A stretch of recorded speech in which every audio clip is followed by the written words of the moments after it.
조갑제 TV 시청자 여러분 안녕하십니까. 2021년 2월 6일 저녁 6시입니다. 문재인, 추미애, 조국, 박범계, 김명수, 이성윤, 이 사람들의 공통점이 뭡니까? 법률가라는 점입니다. 법률가. 그 중에 조국 씨를 뺀 사람은 사법시험 합격자입니다. 변호사 자격을 가지고 있는 사람들입니다. 이들의 공통점은 뭘까요? 법률을 이용해 가지고 법치를 파괴하고 있습니다. 이런 것을 좀 유식하게 설명한다면은 법에 의한 지배라고 합니다. 법의 지배가 아니고요. Rule of Law가 법치입니다. 그것은 법의 지배를 뜻합니다. 그러나 Rule by Law, 법을 이용한 지배, 요게 바로 법을 악용해 가지고 법치를 농단하는 것을 말합니다. Rule by Law는 법치 농단이라고 번역하는 게 맞습니다. 법을 자의적으로 해석한다는 뜻이죠. 이를 저는 법률가라고 부르지 않고 이들을 법률 기술자라고 부릅니다. 또는 법률 기능곡이라고 부릅니다. 법을 악용해서 독재를 하는 그 모범을 보인 사람이 히틀러입니다. 히틀러는 선거를 통해서 집권했습니다. 쿠데타가 아닙니다. 선동으로 국민들을 속이고 집권을 한 다음에 또 수권법을 통과시켜 가지고 독재를 합니다. 법에 의한 지배를 하는 거죠. 당시는 바이마르 헌법 체제였습니다. 바이마르 헌법은 우리나라가 1948년에 헌법을 만들 때 참고로 했던 아주 모범적인 헌법입니다. 그런데 나치 정권 때도 바이마르 헌법은 살아 있었어요. 살아 있었다기보다는 폐지되지 않았습니다. 그런데 하위법을 통해서 수권법을 통해서 바이마르 헌법을 그냥 무력화시키고 말았습니다. 요사이 공수처법을 통해서 헌법을 무력화시키는 것하고 똑같습니다.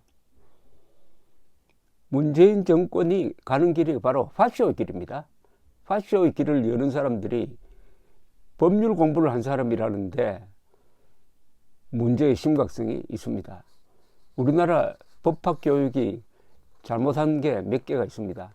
그 커리큘럼을 보면은 국제법을 제대로 가르치지 않습니다. 그러니까 징용공 배상 판결과 같은 아주 문제적 판결이 나와가지고 한일 관계를 망치죠. 원래 이 외교와 관계되는 판결은 상당히 조심해야 됩니다. 그래서 일본에서는 최고재판소에 외교관 출신이 한 사람 꼭 들어간다고 합니다. 이 외교는 전문 용어입니다. 이거 잘못하면 국가 이익이 또는 국가의 안보가 절단나는 수가 있습니다. 그런데 김명수 대법원장 시절의 가장 나쁜 판결 중에 하나가 징용공 배상 판결이죠. 또 법률 기술자들이 하는 행태의 공통점이 하나 있습니다. 항상 정의를 내세웁니다. 이 나쁜 짓 할 때마다 미안해하지 않습니다. 항상 우리는 선하고 우리는 정의롭다. 당신들은 적폐다, 쓰레기다, 수구다, 친일파다, 토착외구다 이렇게 나옵니다. 내로남불이죠. 왜 이런 행동이 가능하느냐? 교양의 문제입니다. 법률 교육에서 무엇이 빠졌느냐? 법철학, 법제사 교육이 참 약합니다. 우리나라에서는. 법제사, 법철학 교육을 하면은 이 법, 특히 우리가 모델로 하고 있는 이 서양법, 게르만법, 로마법, 이것이 어떻게 만들어졌느냐? 그 역사적 연원을 알게 됩니다. 구속영장 제도가 어떻게 만들어졌느냐? 구속영장 제도가 정착된 되는 과정에서 얼마나 많은 희생이 있었느냐, 또 무죄 추정 원칙이 어떻게 만들어졌느냐, 여기에 대한 제대로 된 교육이 없으니까 자의적으로 구속영장을 남발하는 경우가 많습니다. 어떻게 박근혜 전 대통령을 구속 상태에서 재판을 합니까? 법에 의한 집에는 인간 말살로 가는 경우가 역사의 여러 사례 중에 지금 대한민국도 그 사례에 포함되는 지금 비극을 목도하고 있습니다. 자, 그러나 또 법률가들이, 깨어있는 법률가들이 있죠. 결국 오늘날 자행되고 있는 이 법치 파괴는 또 다른 정의로운 법학도에 의해서, 정의로운 법률가에 의해서 바로 잡혀져야 할 것이라고 생각합니다. 이 김명수 대법원장은 이제 밝혀진 것만 해도 확실하게 말할 수 있는 게 몇 개가 있습니다. 첫째, 헌법 위반입니다. 법관은, 헌법 제103조 법관은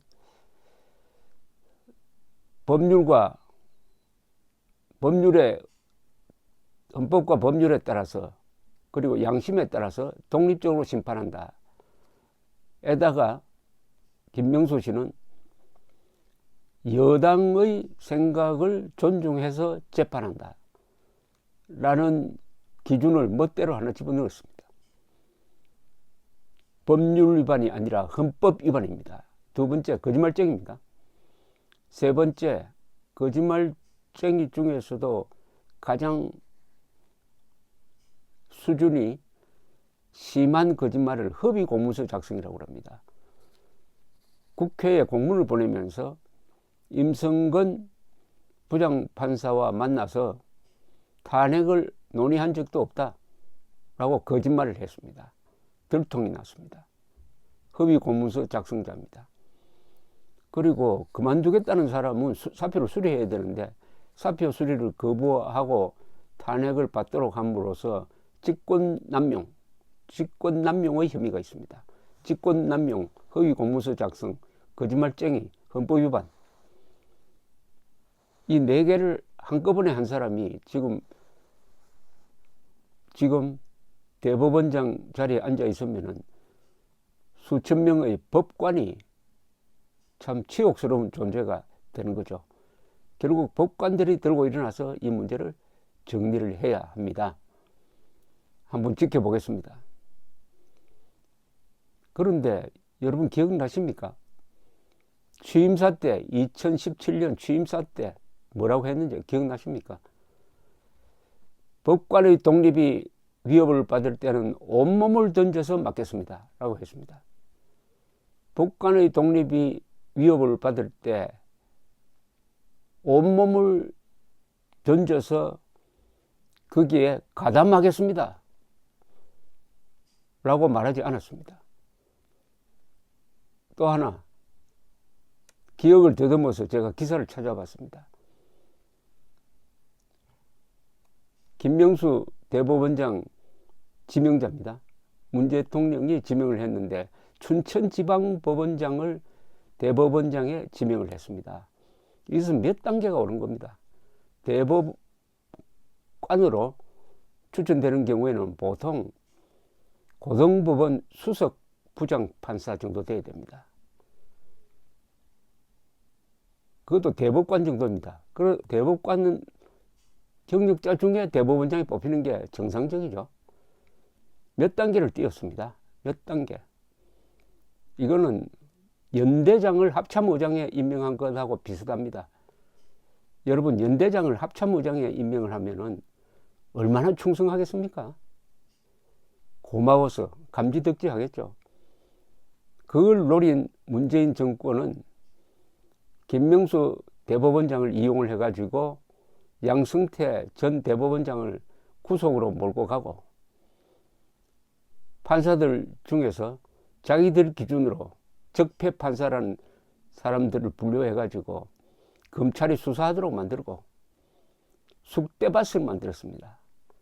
그 앞잡이 역할을 한 사람이 바로 거짓말쟁이, 허위공문서 작성, 헌법 위반, 직권남용 혐의를 한꺼번에 받고 있는 김명수라는 인물입니다. 그런데 지명된 다음에 이제 대법원에 인사를 하러 왔습니다. 그때 대법원장이 양승태 씨입니다. 춘천에서 관용차를 타고 오면은 1시간 반밖에 걸리지 않는데 거기서 굳이 지하철을 타고 왔어요. 지하철을. 또 버스 갈아타고 해가지고. 그때 상황이 어땠는지 제가 기사 검색을 하다가 하나 찾은 게 있습니다. 조선일보 법조팀장으로 지금 맹활약을 하고 있는 조백건 기자가 지하철 김명수는 연기였나 하는 칼럼을 썼더라고요. 요거 좀 소개를 해드리면 여러분들 기억에 생생할 겁니다. 김명수 대법원장 하면 가장 먼저 떠오르는 장면은 2017년 8월 22일의 일이다. 대법원장 후보자로 지명된 다음 날이었다. 춘천지방법원장이었던 그는 양승태 대법원장에게 가르침을 받으러 왔다며 이날 대법원을 방문했다. 그래놓고 양승태 대법원장이 구속되는 상황을 만들었습니다. 그는 이때 관용차를 쓰지 않았다. 춘천에서 고속버스를 타고 동서울 터미널에 내려 지하철 2호선으로 환승해가지고 대법원 바로 앞 서초역에서 내렸다. 그가 대법원 청사로 걸어 들어오는 장면은 전국에 생중계되었다. 김 대법원장 측은 춘천지방법원장이 아닌 대법원장 후보자로서 방문하는 것이기 때문에 법원장에게 배정된 관용차를 사용하지 않았다고 했었다. 아, 참 깨끗한 사람이네요. 이런 이론도 있습니까? 춘천지방원장이 아닌 대법원장 후보자로서 방문하는 것이기 때문에 법원장에게 배정된 관용차를 사용하지 않았다고 했다. 옛날에 전설적인 이야기가 하나 있긴 있습니다. 어느 청백리 공무원이 대한민국 건국한 다음에 만년필을 2개를 가지고 다녔다고 합니다. 한 만년필은 공문을 볼 때 쓰고 한 만년필은 사적 편지를 쓸 때 썼다고 합니다. 나랏돈을 한 푼도 허투루 쓰지 않는 사람이라는 인상을 강하게 남기는 장면이었다.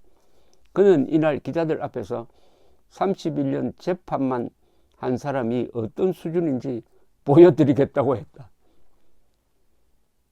이로부터 805일 뒤인 지난 5일이니까 이게 2년 전이군요. 2019년입니다. 대법원은 기자단에 문자 메시지를 보냈다. 2017년 대법원장 공관 리모델링 때 재판 등에 써야 할 다른 예산 4억 7천만 원짜리 공사비로 돌렸었다는 감사원 지적을 인정하는 내용이었다. 아니, 재판에 써야 될 돈 4억 7천만 원을 공관 리모델링 비에 썼다고요? 이거 예산 전용 아닙니까? 국정원장, 이병호 국정원장, 이병기 국정원장, 남재준 국정원장에게 적용된 게 뭐냐? 국정원 예산을 빼돌려서 입마이 폭했다는 게 아니고 청와대 예산으로 전용했다. 그걸 가지고 다 징역형을 선고받았어요. 징역형. 이것도 전용입니다. 전용. 그런데 이건 훨씬 더 그거보다 질이 나쁘잖아요. 국정원 예산을 청와대 예산으로 한다는 것은 그것은 공무상의 필요에 의한 것이고 더구나 대통령의 직속 부하인 국정원장이 대통령의 요청에 의해서 전용한 것인데 이 경우에는 재판 등에 써야 할 4억 7천만 원을 공관비로 썼답니다. 전용했대요. 이러면 이거 김명수 대법원장 구속감 아닙니까? 실형감 아닙니까? 그런데 그 메시지 내용이 이러했답니다. 대법원은 사실관계를 명확히 한다는 차원에서 알린다면서 공관 예산을 전용하기로 결정한 시점은 김 대법원장 취임 전이라고 발표를 했답니다. 그러니까 호화 리모델링 논란은 전임인 양승태 대법원장 소관이고 김 대법원장은 무관하다는 것이었는데 법원에서 나오는 이야기는 달랐다고 합니다. 이 조백근 조선일보 기자의 칼럼 내용입니다. 전용 예산 4억 7천만 원은 공관 내부 인테리어 비용으로도 쓰였는데 이 작업을 챙기고 지시한 사람이 김 대법원장 부부였다는 겁니다. 법원 내에서는 대법원장 부부가 공관 내부의 벽지와 커튼도 직접 골랐는데 상당히 비싼 것이었다. 공관 안 계단 난간까지 손보라는 지시를 했다. 그런데도 이 예산은 전 대법원장 때 결정된 것이니까 나는 모르겠다. 뭐 잘못한 게 없다. 이래 나왔다는 겁니다. 그렇게 리모델링된 공간에 그는 강남 재건축 아파트를 분양받은 판사 아들과 변호사 며느리를 불러들여 같이 살았답니다. 아니 지하철을 타고 버스 타고 올 때는 나는 관용차도 이 경우에 쓸 수 없다고 하던 사람이 국가 세금으로 운영되는데 왜 아들 변호사를 사게 합니까? 그만큼 따로 세금을 내든지 해가지고 국가 부담을 줄여야죠. 이거는 어떻게 뭐 횡령 이런 게 적용 안 됩니까? 법률 기술자들 같으면 충분히 할 텐데요. 공관에 공짜로 살게 하여 강남 아파트 분양 대금을 마련할 수 있게 도운 것이다. 손주들을 위해 공관 잔디밭에 그네와 모래사장, 축구 골대를 설치했다. 세금 들인 호화 리모델링의 혜택을 본 사람은 철저히 김 대법원장과 그 가족이었다. 그런데 전임 대법원장이 한 일이고 나는 모르는 일이라고 한다. 2년 전 관용차를 거부하고 버스 지하철로 대법원에 온 것이 그의 진짜 모습이었다면 나는 모르는 일이라는 해명은 불가능했을 것이다. 어떻게 모른다고 합니까? 모른다고. 내가 모른다고. 그 예산이 변칙적으로 아니 불법이라고 봐야죠. 불법적으로 전용되었다는 걸 모르고 그리고 다 돈 쓰고 문제가 되니까 그건 내가 결정한 게 아니다. 양승태 전 대법원장이다. 더구나 그 양승태 대법원장을 감옥으로 보내는데 일조한 사람이 그렇게 했다. 그러면 인간 김명수는 어떤 사람이냐 더 설명할 필요가 없습니다. 감사합니다.